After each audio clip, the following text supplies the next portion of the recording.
Hey precious people, welcome to ethereal read. So আজকে কথা বলবো দুর্গাপূজা নিয়ে। দুর্গাপূজা তো বাঙালির সবচেয়ে বড় উৎসব, এটা আমরা সকলে জানি। বাঙালির কাছে দুর্গাপূজা মানে একটা বিশাল ব্যাপার, বিশাল ব্যাপার।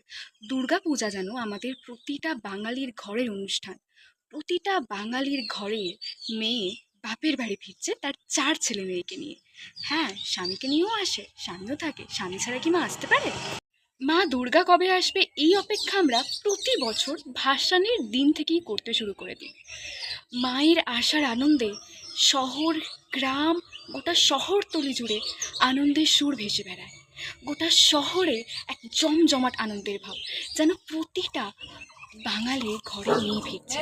দুর্গাপূজা আসছে আসছে আমরা বুঝতে পারি ঠিক খানিকটা এইরকম আকাশ দেখে। দুর্গাপূজার শুরুটা হয় ঠিক মহালয়ার দিন থেকে। মহালয়ার আসছে মানে দুর্গাপূজা এসে গেছে আর 1 সপ্তাহ বাকি। দুর্গাপূজা ইজ ইনকমপ্লিট উইদাউট খাওয়া দাওয়া, ঘোরাঘুরি, প্যান্ডেল হপিং, এভরিথিং এভরিথিং।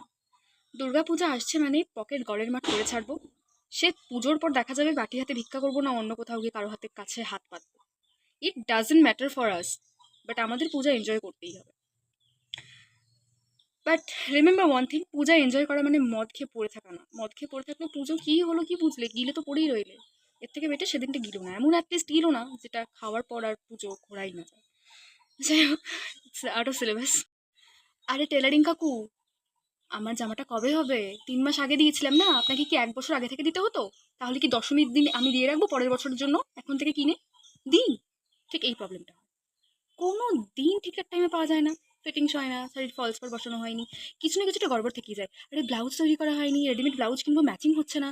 আরে টিপ্পাতে কেনা বাকি, আরে ওই ইয়াররিংসটা কেনা হয়নি। আরে ফিট হচ্ছে না ড্রেসটা, কিছু না কিছু একটা গড়বড় থাকে। জামাটা চেঞ্জ করতে হবে, লাস্ট মিনিট শপিং বাকি, কিছু না কিছু কিনতে কিনতে কিনতে কিনতে পুজো শুরু। পুজোর কাউন্ট টাউন শুরু। আমাদের মনের আনন্দ তো গড়ের মাঠ। পুজো আসছে, পুজো আসছে, একটা আলাদা ভাইবসই আলাদা। আকাশ ভর্তি পেঁজা পেঁজা তুলোর মতন মেঘ ভেসে বেড়াচ্ছে। ট্রেন দিয়ে কোথাও গেলেই জানালার বাইরে তাকিয়ে থাকি, কত শত কাশফুল। মনে হচ্ছে যেন ওই কাশফুলের মাঝেই কেউ একজন ঢাক নিয়ে ঢাক বাজাচ্ছে। কি আলাদা একটা আনন্দ কাজ করে না সেই সময়? তখন শিউলি ফুলগুলো নিচে পড়ে থাকতে দেখে মনে হয় মা দুর্গার সবচেয়ে প্রিয় ফুল নিচে পড়ে আছে। শিউলি যেন বলছে মা আসছে, তাই তো আমি এলাম। মহালয়ার দিন বীরেন্দ্র কিশোর ভদ্রের গলায় মহালয়া শুনতে শুনতে পুজোর শুরু হয়। পুজো শেষ কখন হবে এটা বলতে ইচ্ছা করছে না। পুজো যেন শেষ হয়েছে বলে বুঝতেই পারি না, মনে হয় না। ভাসানের দিন খুব কষ্ট হয়, মা চলে যাচ্ছে। মা তুমি কেন চলে যাচ্ছ? পুজোর সময় যদি শুনি বৃষ্টি হবে বৃষ্টি হবে, তখন মনে হয় একটা কথাই মন বলছে, মা বৃষ্টি দিলে দাও, প্লাবন দিও না। মা তুমি আসো আর সবার মনে শক্তি দাও, সবার মনকে শক্ত করে দাও, যাতে মেয়েরা তোমার মতো হতে পারে, মা কালীর মতো হতে পারে। প্রতিটা মেয়ের মনে মা লক্ষ্মী থাক, কিন্তু তাদের কাজ আর কর্ম যেন তোমাদের মতো নয়। দশভূজা মা কালী, তারা মেয়েরা অনেকটা প্রদীপের মতো, সবাইকে আলো দেবে, কিন্তু ছুঁতে গেলে তুমি জ্বলে যাবে। যাই হোক, মা দুর্গা আসছে মানে খাওয়া দাওয়া, হই হুল্লোড়, আড্ডা, প্যান্ডেল হপিং, বন্ধুদের সাথে আড্ডা। যেই সব বন্ধুদের সাথে আমাদের সারা বছর দেখা হয় না, আমরা সেই দিনটার অপেক্ষায় থাকি, পুজোর দিনটা, যেদিন তারা আসবে। সেই সব মানুষগুলোর অপেক্ষায় প্রতিটা বাড়ির সদস্য থাকে, যারা পুজোর দিনটায় দেশে ফেরে। যারা ফিরতে পারে না, তাদের মনটা তো এখানেই পড়ে থাকে, শরীরটা তাদের জায়গায়। পুজো মানে খাওয়া দাওয়া থাকছে। উইদাউট খাওয়া দাওয়া, উইদাউট ভোজন, উইদাউট পেট পূজা, পূজা ইজ ইনকমপ্লিট। পুজো মানেই অষ্টমীর দিন গরম গরম ফুলকো ফুলকো লুচি, সপ্তমীর দিন শুক্তো, বিভিন্ন রকম পদের তরকারি, মাছ তো থাকছেই। অষ্টমী মানে নিরামিষ খাবার দাওয়া, নিরামিষই খেতে হবে। তারপর শাড়ি পরে সুন্দর করে অঞ্জলি দিতে যাওয়া। ছোট্ট ছোট্ট পুচকু মেয়েগুলো কত সুন্দর করে শাড়ি পরে অঞ্জলি দিতে যায়। প্রেমিকের চোখ প্রেমিকাকে খুঁজে বেড়ায়, প্রেমিকা হাতড়ে বেড়ায় প্রেমিকার। নবমী মানেই মাংস হতে হবে, চিকেন অর মাটন। দশমী মানেও তাই। তবে দশমীর দিন মনটা সবার ভার হয়ে থাকে।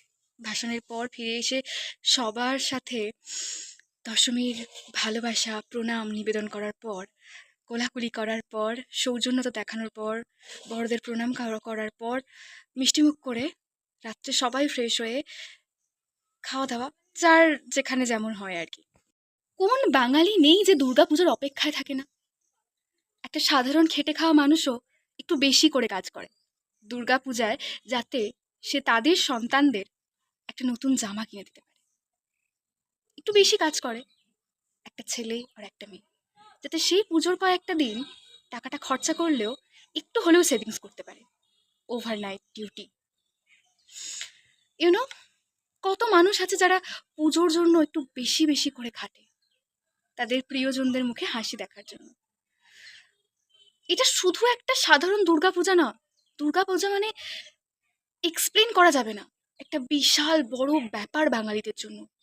প্রতিটা বাঙালির কাছে এই দুর্গাপূজা একটা বিশাল বড় মহোৎসব, বিশাল বড় একটা উৎসব, যেই উৎসবে আমরা সবাই মেতে উঠি। দূর দূর থেকে আমাদের প্রিয়জনদের আসার অপেক্ষায় আমরা পথ চেয়ে থাকি।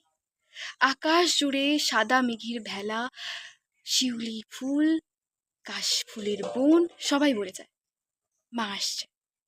মা তো সত্যিই আসছে তার ছেলে মেয়েদের নিয়ে। আমরা ক্যালেন্ডারের পাতা উল্টে দেখতে থাকি মা দুর্গা কিসে করে আসছে, ঘোড়ায় করে আসছে না হাতিতে করে আসছে, বৃষ্টি হবে নাকি রোদ।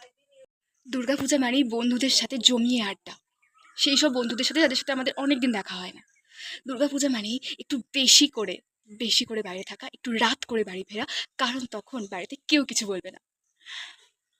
দুর্গাপূজা মানে জমিয়ে আনন্দ, আড্ডা, প্রেম, অলিতে গলিতে ঘোরা, ফুচকা খাওয়া, পাপড়ি চাট খাওয়া। তখন আমরা স্ট্রিট ফুডের দিকে বেশি ধ্যান দিই রেস্টুরেন্টের থেকেও, অ্যাটলিস্ট আমি তো অবশ্যই। প্রতিটা প্যান্ডেলের সামনে দাঁড়িয়ে দাঁড়িয়ে একটু একটু করে খেতে খেতেই পেট পুরো ভর্তি হয়ে যায়। পূজার একটা আলাদাই আনন্দ আছে। বিভিন্ন পুজোয় বিভিন্ন প্যান্ডেলে বিভিন্ন ধরনের থিম করে, গোটা শহর যেন আলোর সাজে সেজে ওঠে, গোটা শহরকে যেন আলো দিয়ে কেউ সাজিয়ে দেয়, গোটা শহরও নতুন জামা পরে। প্রতিটা গ্রামের রাস্তায় আলো দেয়া হয়, ঠিক যেন দীপাবলির দিনের মতো রাম ফিরছে ঘরে। দুর্গা পূজা আর আমরা প্ল্যান করবো না তা হয়? কবে কার সাথে ঠাকুর দেখতে যাব, কোন কোন প্যান্ডেল কবে কবে কভার করব, কোন কোন জায়গাটা কবে কবে যাব, সব প্ল্যান চলতে থাকে। দুর্গাপূজা নিয়ে যতই বলি কম বলা হবে। দুর্গাপূজা বাঙালির কাছে একটা বিশাল বড় আবেগ। দুর্গাপূজা নিয়ে তাই জানি না আর কতটুকু বলা যাবে, কতটুকু বলবো। দুর্গাপূজা আসছে, আসুক, মা আসুক। ভিডিওটা আজকে এখানেই শেষ করছি। সবাইকে অশেষ ধন্যবাদ ভিডিওটা দেখার জন্য। Thank you everyone for watching this video. সব শেষে এটাই বলবো, মা দুর্গার আগমনে সব কিছু শুভ হোক, সব কিছু শুভময় হোক, শুভ সূচনা হোক সব কিছু।